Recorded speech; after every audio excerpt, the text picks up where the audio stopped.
Coming up, I'm going to tell you how Biden got the boot and how the media is now trying to remake Kamala Harris into something other than, well, Kamala Harris. I want to talk about the Olympics and the opening ceremony and also the Venezuela election results. And pro-life activist Bevelyn Beatty Williams joins me. We're going to talk about her outrageous 41-month sentence for protesting at a New York abortion clinic. Hey, if you're watching on Rumble, listening on Apple, Google, or Spotify, please subscribe to my channel. This is the Dinesh D'Souza podcast.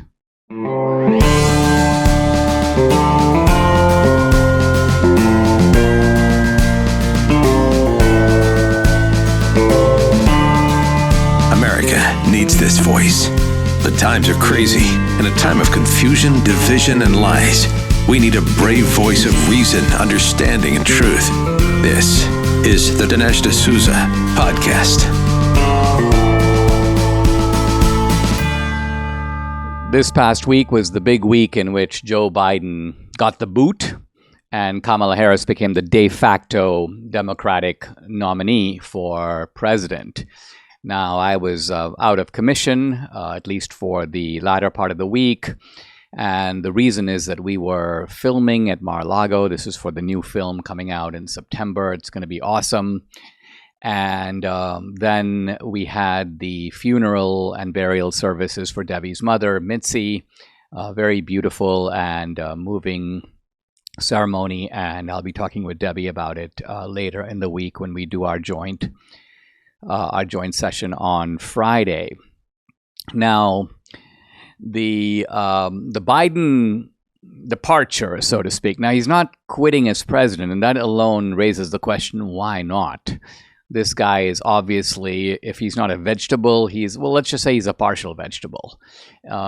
His own staff says he's like good for about 6 hours, 10 to 4 p.m., and so he's clearly not fit to be president. I mean, he never was, and he wasn't, leaving aside the question of his illegitimate election.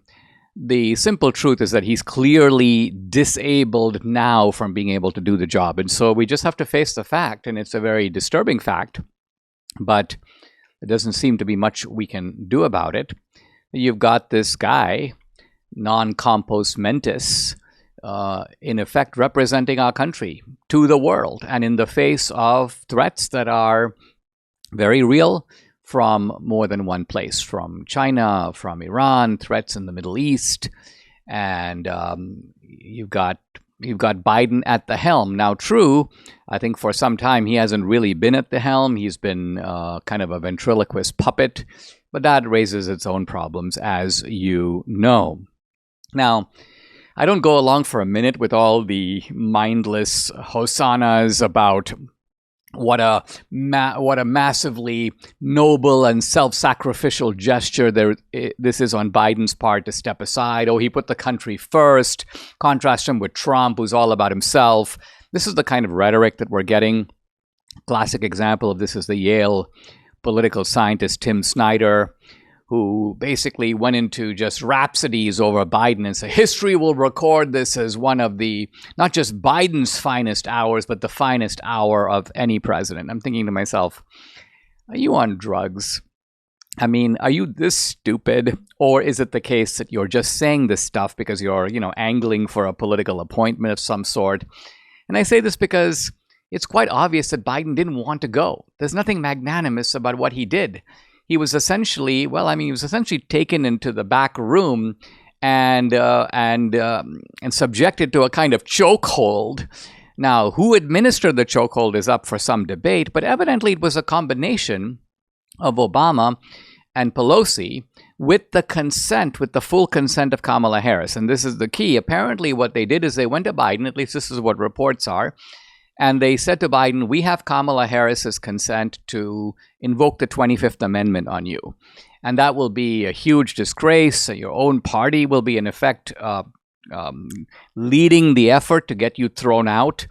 And remember, invoking the 25th Amendment is not about preventing Biden from running. It's throwing Biden out of the presidency now. So the compromise was, okay, you get to stay on through January, but you agree that you will voluntarily, quote, voluntarily get a step down or step out of the race. And I guess Biden, under pressure, under duress, through no great credit of his own, agreed to do that. Now, right away, and there's some conservatives who are like, oh, Dinesh, what a pity. We were trying to keep Biden in. It would be so easy for Trump to beat Biden. Now, first of all, think about it. If you had to pick between Biden and Kamala Harris to run against, who would you pick? I'd take a sip while you think about that. And the simple answer is it's hard to say because they're both horrible. And they're both horrible as candidates. I mean, I don't know who I would choose. I mean, I think I would actually prefer Kamala Harris to Biden because with Biden, you know, you've got a guy who has a brain, but it's just sort of gone past its sort of battery life. With Kamala Harris, you have a dingbat. You have a cackling idiot. As Trump says, you have a very low IQ individual. I think that's understating the matter. I mean, here's someone who went to a third-rate college, went to a fourth-rate law school, I think Hastings Law School it's called.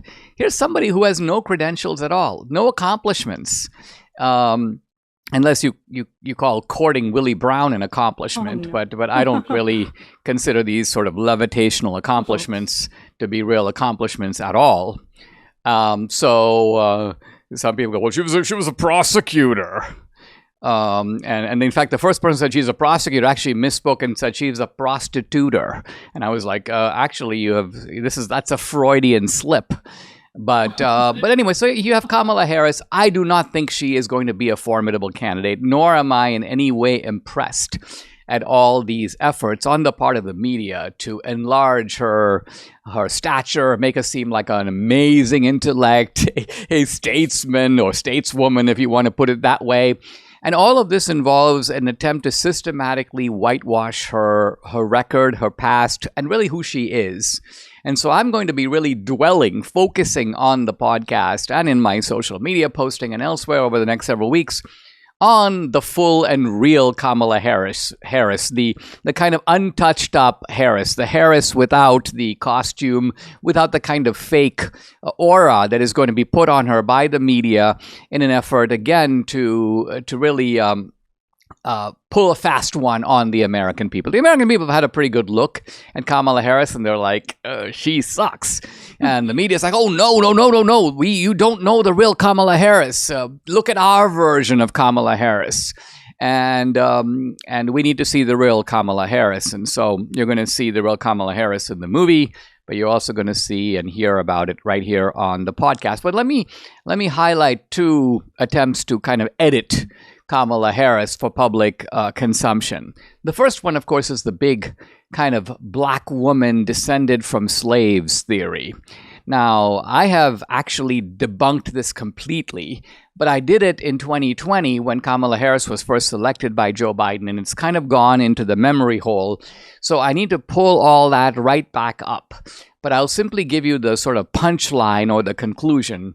And that is that Kamala Harris, far from being descended from slaves, which is basically the propagandistic version of her biography or of her story, the reality is she is descended directly from one of the largest, if not the largest, slave owner in Jamaica.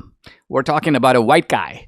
And this is the part of her past that I think there's going to be a tremendous effort to hide. Why? Just because look, again, we don't pick our ancestors. I'm not blaming her from being descended from a slave owner any more than I'm blaming anybody else from being your great-great-great-grandfather was, a colonialist. He was a rapist. What do I have to do with any of that? So I'm not claiming that she does. I'm simply saying I don't like fake biography. I don't like made-up facts about your past. I don't like you trying to cash in on something that's not even legitimate. So the victimology that Kamala is trying to tap into is fake. And the other thing, and again, there's a lot more detail that needs to go into this. So at this point, I'm merely giving you the headline, the title, if you will, is Kamala Harris was not the border czar. She was not Joe Biden's point person for the border, and hence she's not responsible for the chaos at the border. This is the media effort to take the border problems, which they know are not only real but politically damaging, and somehow exempt or immunize Kamala from responsibility for those. But how can you? When Kamala Harris goes, well, it's not about the border. We need to deal with the root problems. Well, the root problem is the Biden policies that have the porous border in the first place. And Kamala Harris and Joe Biden are jointly responsible for that. And just as Joe Biden was Obama's point man in Ukraine, that's what he used as a way to cash in on Ukraine. Joe Biden was Obama's point man on Ukraine, and in the same vein, Kamala is Joe Biden's point woman, I guess I'd have to say, on the border. She cannot duck responsibility for that. In these crazy times, there's peace of mind in security. Security for our country, security for our leaders, and security for our families. But think about this. You're not financially secure if all your eggs are in one basket. Gold and silver are an excellent way to diversify your savings. They can be a hedge against inflation. They're a physical asset that is in high demand globally, from the wealthy to central banks. And through my friends at Birch Gold Group, you can own physical gold and silver in a tax-sheltered retirement account. That's right. You can diversify an old IRA or 401k for no money out of pocket into an IRA in gold and silver. This is one thing you can do to secure your family savings. How do you do it? Text Dinesh to 989898. You'll get a free, no obligation information kit. You'll learn the role that precious metals play in your overall savings strategy. Again, get started by texting Dinesh to 989898. With an A+ rating with the Better Business Bureau, thousands of happy customers. You can trust Birch Gold like Debbie and I do. Text Dinesh to 989898. Do you feel overwhelmed by the increasing cost of health insurance? Have you had enough of not having control over your healthcare dollars? Introducing Share Right. Share, R-I-G-H-T. Share Right. It's healthcare done the right way. At Share Right, you're not just a number, you're part of a caring community.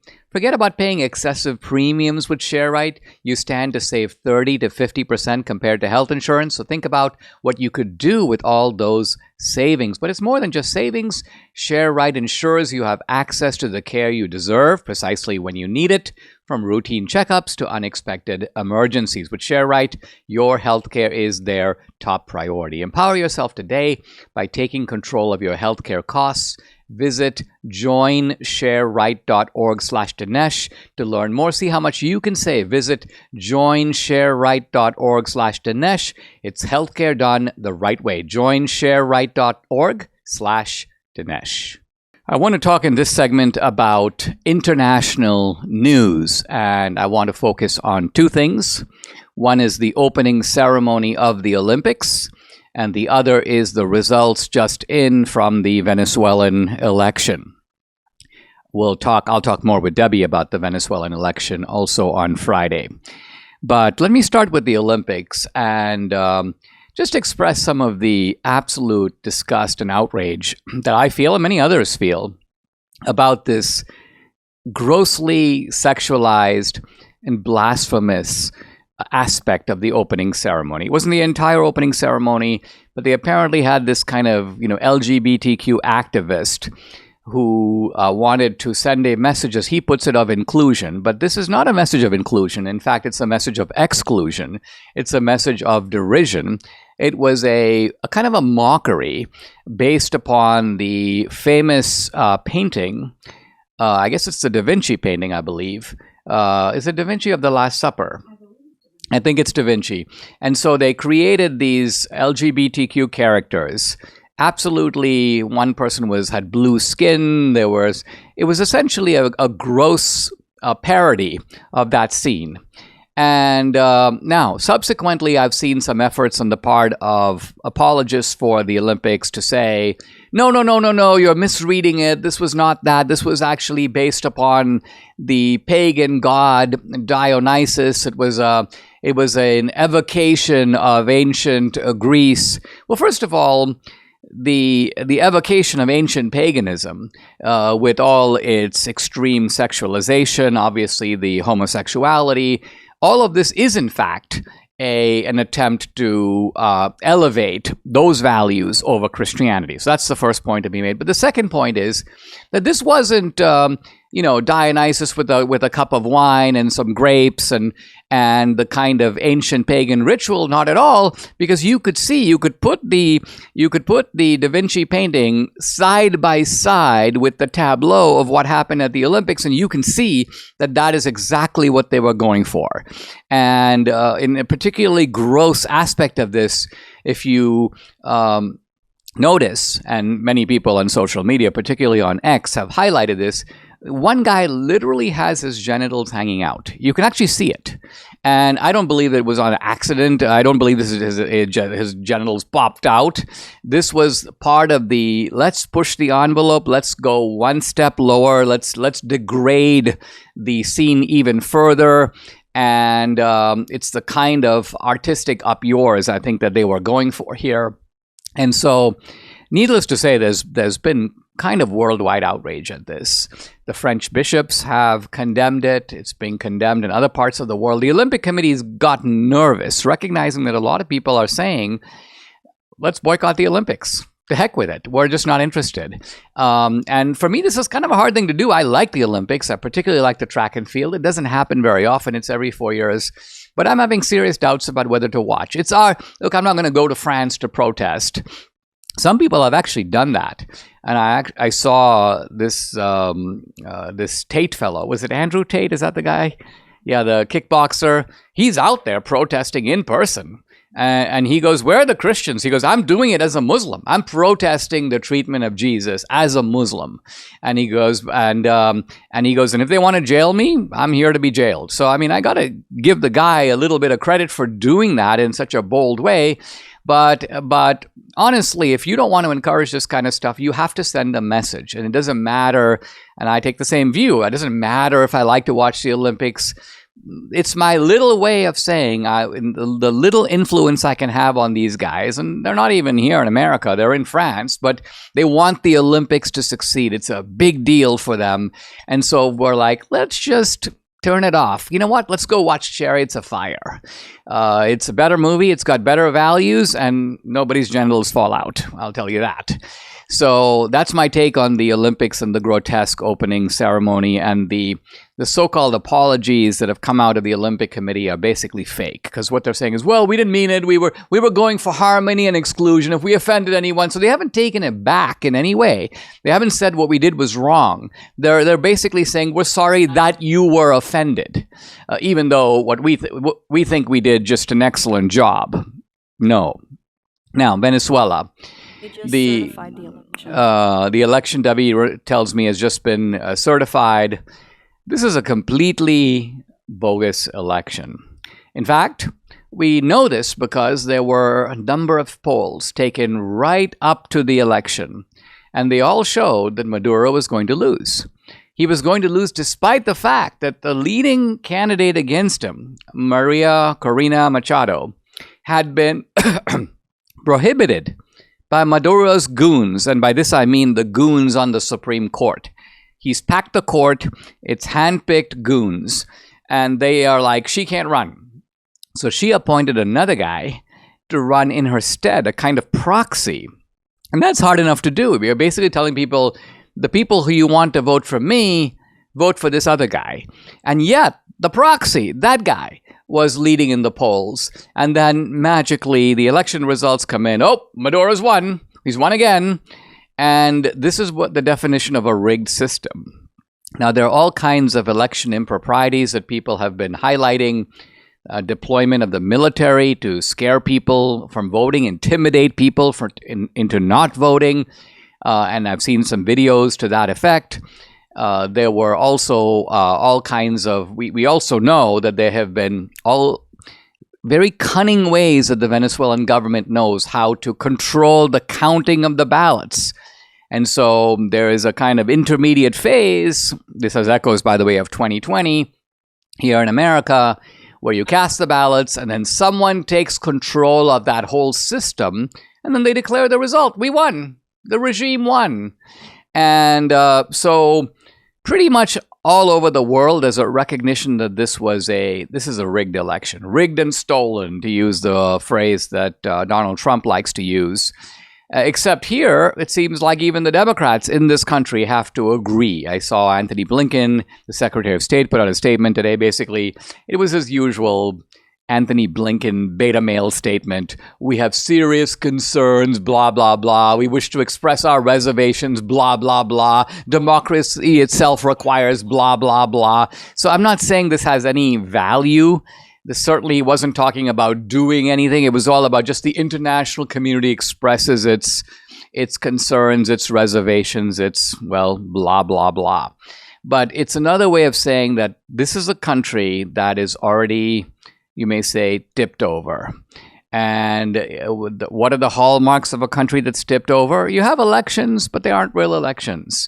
And you have a rule of law, but the Supreme Court is in the back pocket of the dictatorial regime. So all the law and all the democracy that they talk about is trappings. It's the outer shell, but there's nothing inside. It's like the facade of a building, but there's no real building behind it. It's intended for show. It doesn't even really fool anybody because most people can kind of go, there's nothing behind that building. Or that's just a facade. Or that's just a show. But nevertheless, the regime controls the power. They control the military. They control the police. They've got gangs that they control on the street. And they're like, we dare you. We're in charge. We do run a little dog and pony show every few years. We don't declare ourselves the winner. This way we can claim that we are, the promoters of Bolivarian democracy. And even though everybody knows that's not really the case, there's not much that anyone seems willing to do about it. They're certainly, or able to do about it. In Venezuela, Debbie thinks, and I agree, no one is strong enough to take on the regime. If the regime is displaced, it will have to be done somehow from the outside. And in fact, this is kind of our hope, Debbie's and mine, for a second Trump term. It's probably not at the top of Trump's list, but it needs to be on Trump's list that, hey, we could use some regime change. We could use some real democracy in Venezuela, just as we can use some real democracy right here in the United States. You asked on MyPillow, listen, they're finally bringing you the most requested offer ever. Right now, you can get the queen-size premium MyPillow for just $19.98. Wow. MyPillow is made with patented adjustable fill. It adjusts to your exact individual needs, regardless of your sleep position. It keeps your neck aligned. It holds its shape all night long, so you get the best sleep of your life. But that's not all.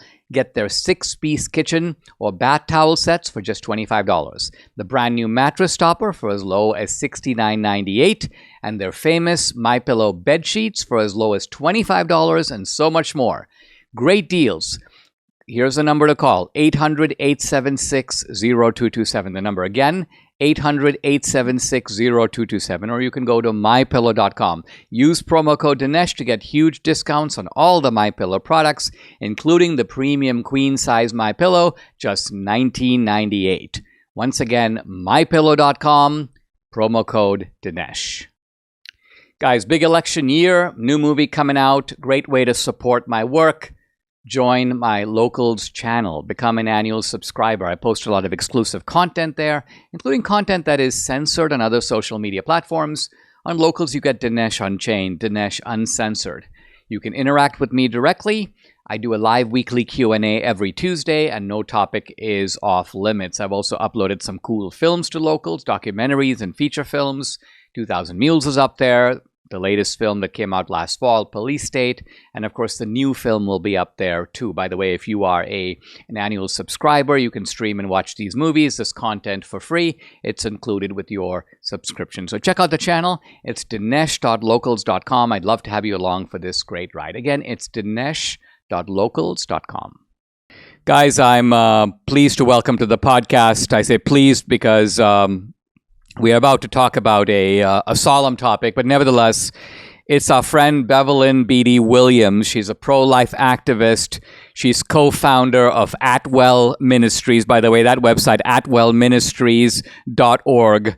You probably saw her in the movie Police State, where she told her story about her activism. And this is a very brave and wonderful woman that Debbie and I support completely. She has been sentenced to 41 months. I repeat, 41 months in federal prison for violating the FACE Act. This is a complete outrage, and I wanted to have Bevelyn on. I'm going to have her attorney come on right after her to talk about some of the legal issues. But I want to talk to Bevelyn just on the personal side. Bevelyn, thank you for joining me. I really appreciate it. I know it's not an easy time, and this to me is a scandalous verdict. You're not the only one who's been charged under this FACE Act, but I want to just ask you to describe the sentencing, the judge. Describe how this all went down just a few days ago. I'll be honest, I wasn't expecting the judge to rule on the time that prosecution was requesting. I just didn't expect you expect a judge to just want to do what's right. They see criminals daily. Lawyers and judges see criminals. They know a criminal when they see one. I wanted the judge to do the right thing. And I just walked out of there just heartbroken. I was heartbroken and devastated. And I mean, you know this, I called your wife crying. I was so hurt. And it was so surreal. Like I was hot and cold at the same time. I just couldn't believe 41 months plus 2 years of supervised release.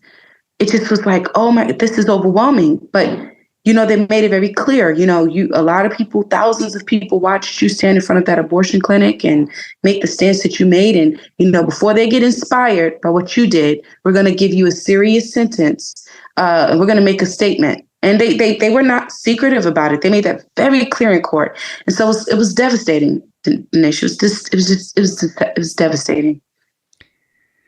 I mean, let's talk about what these kinds of things imply, right? In other words, when are you supposed to be actually incarcerated, and what effect does that have on your family? Let's lay that out.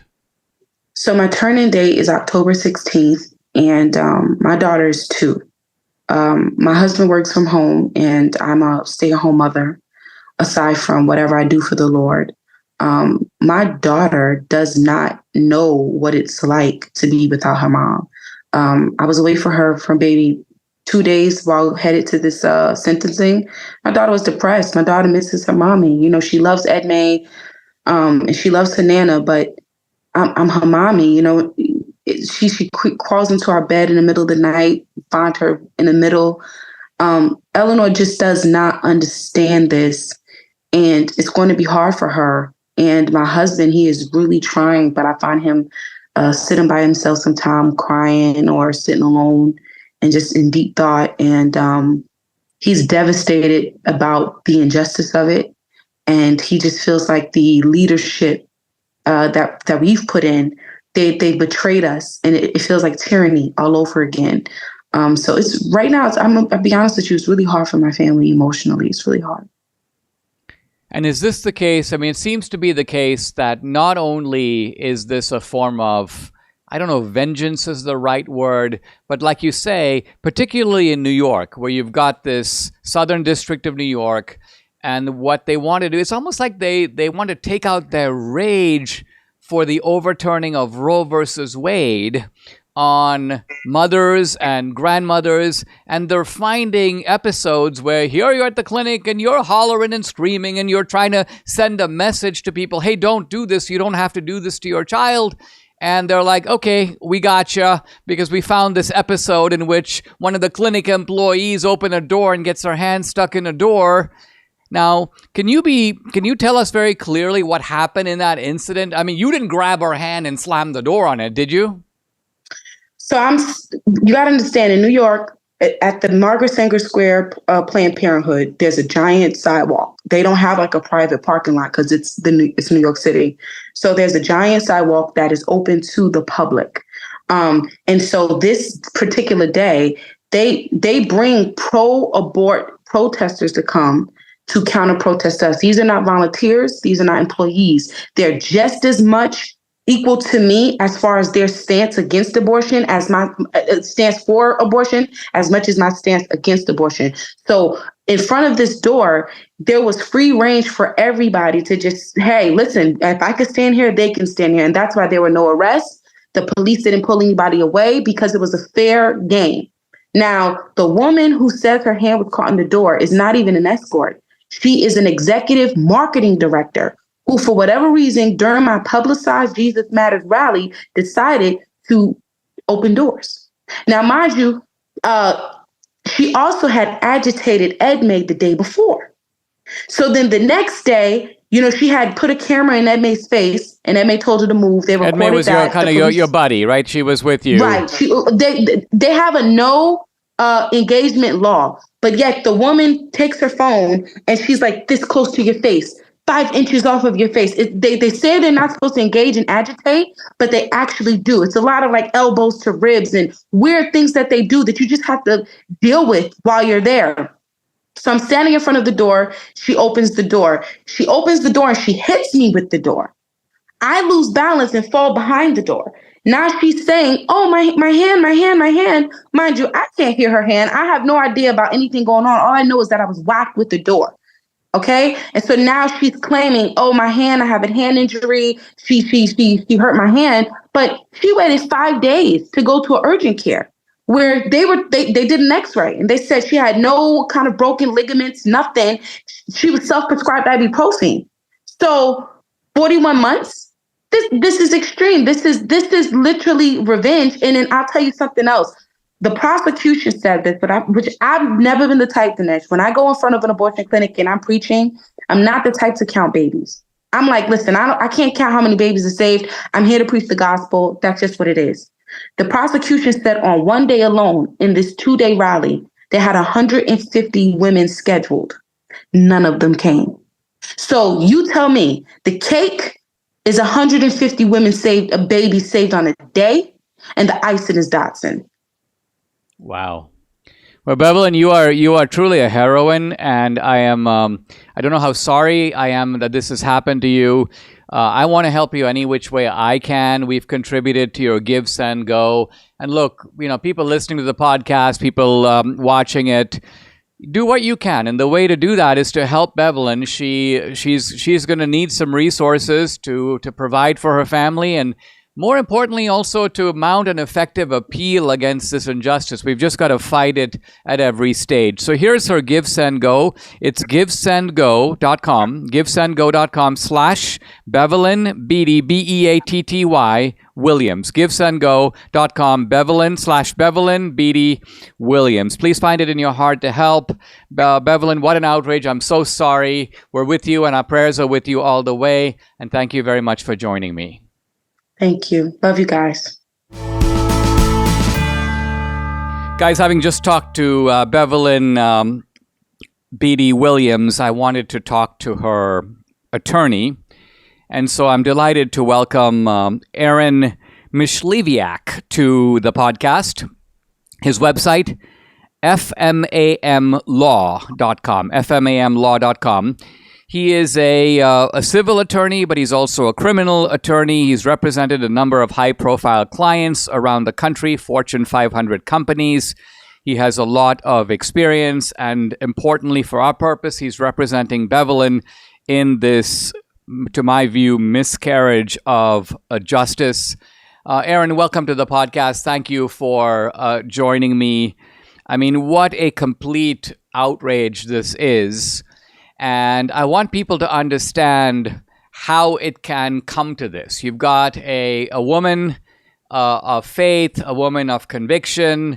She is out there protesting for a cause that she believes in.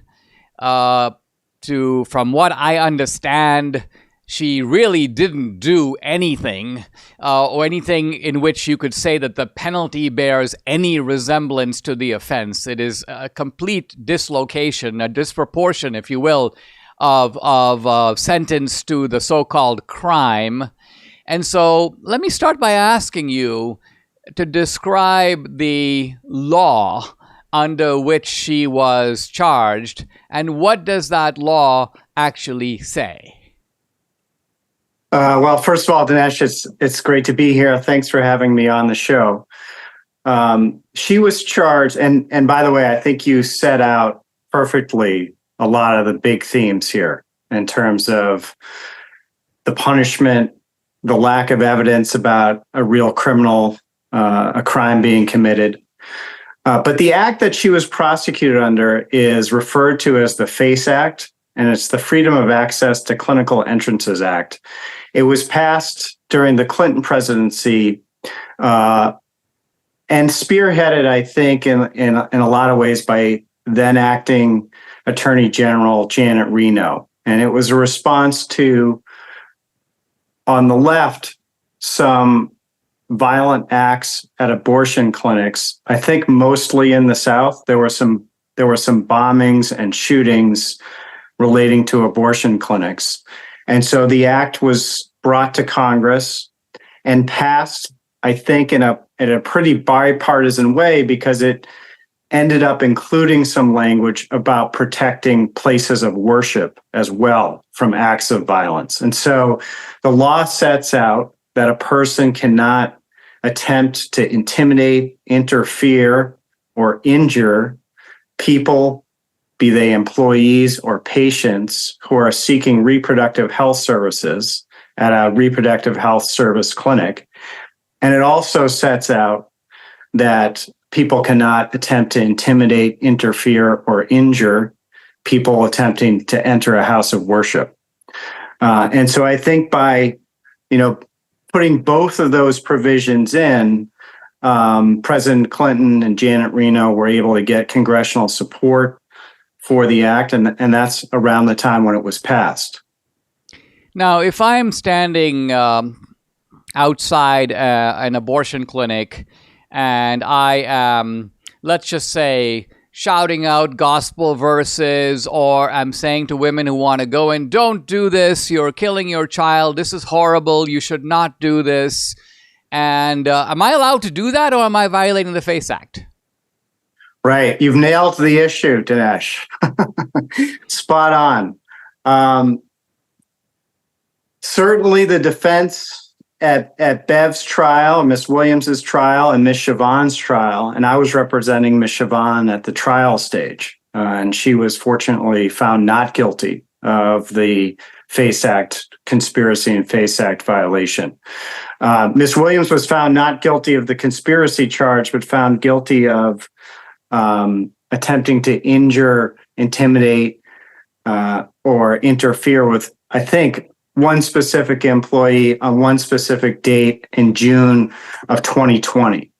But to your question, I certainly argued that protesting, proclaiming one's views, and attempting to persuade other people of those views, in this case, not to have an abortion, falls squarely within the First Amendment. And the FACE Act actually includes a carve-out provision that says it should not be interpreted to impede or infringe on someone's First Amendment rights. And of course, those rights include freedom of speech, the freedom to practice religion, the freedom to associate with other people. And I think what you've identified, that question, is clearly First Amendment protected activity and should not be deemed a violation of the FACE Act. I think in a trial, go ahead, in a criminal trial, you get into a question of what's intended and what's being done. Yeah, I understand. Now, am I fair in saying that there was no individual woman or even women who were trying to get into the facility that Bevelyn somehow prevented from entry? Isn't that a fact? That's a fact, and the government tried to argue that Bevelyn made entrances impassable, but there was no point at which Bevelyn chained herself to an entrance, blocked an entrance, in any kind of long-term way. She was in front of a door at times, but the counter-protesters, people who are protesting for the abortion movement, were actually behind her and blocking the door. Bevelyn was in front of them and not blocking the door. She was in front of them to make the point, listen to my views, don't listen to their views. So the government tried to argue that by saying things like, we don't want anyone to go in here today, that Bev was obstructing the entrances or intending to interfere with people going in. So the government showed some video clips of Bev saying those things in her case. And we had to fight to get into evidence the dozens and dozens of other video clips, which thankfully the judge eventually let in, that showed that every time someone came up to the door to either enter or attempted to exit, every time Bev stepped aside. There was apparently an employee, you made reference to this, who said that she got her finger or her thumb caught in a door. Is it fair to say that, I'm just looking at the factual evidence that was established at the trial, that at no point did Bevelyn grab somebody's arm and slam the door on it, right? In other words, sometimes in the jostling and shoving, something like that can happen, but it's completely different from someone trying to inflict injury on an employee of the clinic. What can you tell us about the facts of that particular situation, the so-called, a finger or hand caught in the door? Well, again, you've got it exactly right. There was no evidence that Bev grabbed somebody's arm, stuck it in a door, and slammed the door on it, as one might guess based on some of the media coverage or the U.S. Attorney's Office's press statements about it. There was evidence that one of the employees got her hand caught in the door. This was at a time where Bev had her back to the door. The employee actually opened the door onto Bev's back, so she was the one who initiated the physical contact. And then that employee's hand got stuck in the door as the door bounced off Bev's backside. But I think this raises a couple of issues that are really important for the defense here. The government made all these arguments about this was a serious case. It was a serious case that had to be prosecuted, in part because of the alleged injury that this woman supposedly suffered. And she went and got medical attention. There were some photographs of a bruise.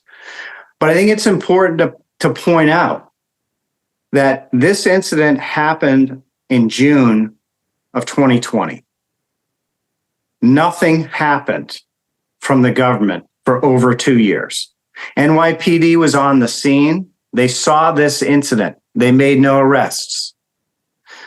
The New York State Attorney General's office heard about this incident and filed for a civil injunction in the Eastern District of New York to say, if Bev's out there protesting again, she should be a certain distance from the doors of Planned Parenthood clinics. The U.S. Attorney's Office for the Southern District of New York didn't do anything. They waited over 2 years. And you might guess what in fact triggered their decision to do something. Let me guess. The Dobbs decision. Yeah, exactly. It was the Dobbs decision. And wasn't it the case that Biden even gave an inflammatory speech right after Dobbs?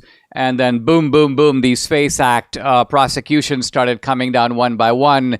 Let me ask you this. I mean, I frankly think this is all so absurd. Even if the facts are that this woman accidentally got her hand caught in the door, she got a bruise. I mean, big deal. Do you actually sentence somebody to 41 months in prison because they backed into you and you got a bruise on your arm? I mean, where's the proportionality of it? And so the sort of the way that the FACE Act is being used seems to me so abusive. Let me just ask you about the prospects here for appeal. I mean, you've got this, this terrific woman, and she's got a little kid, and she's looking at 3+ years in federal prison. What's the chance of being able to get this overturned on appeal? Well, I'll make 2 points. First, just to your point about this is out of whack, so to speak. There's some data to back you up on this. In New York State, this would normally be prosecuted as a misdemeanor assault case. And then it would probably be reduced to a non-criminal case where someone does no jail time at all. And even if they were continued to be prosecuted for the misdemeanor, the most likely result here, worst case, would be a sentence of probation and a misdemeanor conviction. Here, the federal government took this case that was 2 years old after Dobbs and decided to make it a federal felony charge, right? And even on that federal felony charge, there are other people in the country, like in Tennessee, who have gotten sentences of 6 months or probation. In the District of Columbia and New York, we're seeing sentences like this, of 41 months, maybe even 57 months. To the point, so, I mean, it's completely, I don't know that it's completely arbitrary. I think it's intentional. It's intentional to send a message. And as I mentioned, this case is really about the DOJ's decision to backlash against the Dobbs decision. And so these sentences in DC and New York can be viewed from that same perspective. This is about sending a message that's a political message rather than, I would submit, a criminal prosecution message. With respect to the appeal, we argued for a number of things, both myself and the lawyer who was representing Bev at the trial, that were denied by the judge. As I mentioned, the statute itself carves out a First Amendment defense. And in the absence of getting an instruction from the judge, just like a jury gets an instruction on the burden of proof, the presumption of innocence, we don't assume that jurors know what those things mean. They're given instructions, legal instructions to explain them. And just like that, activity that's protected by the First Amendment, and the First Amendment itself and what it means is something that we ask the judge to instruct the jury about, so that when the jurors are looking at videos of loud, angry protests, and by the way, fire and brimstone passages from the Bible, which sound incredibly violent, right? Brandishing the sword, taking down your enemies, those kinds of phrases. In the absence of an instruction that can be First Amendment protected activity. And the question is, was there an intent to injure, intimidate, or interfere?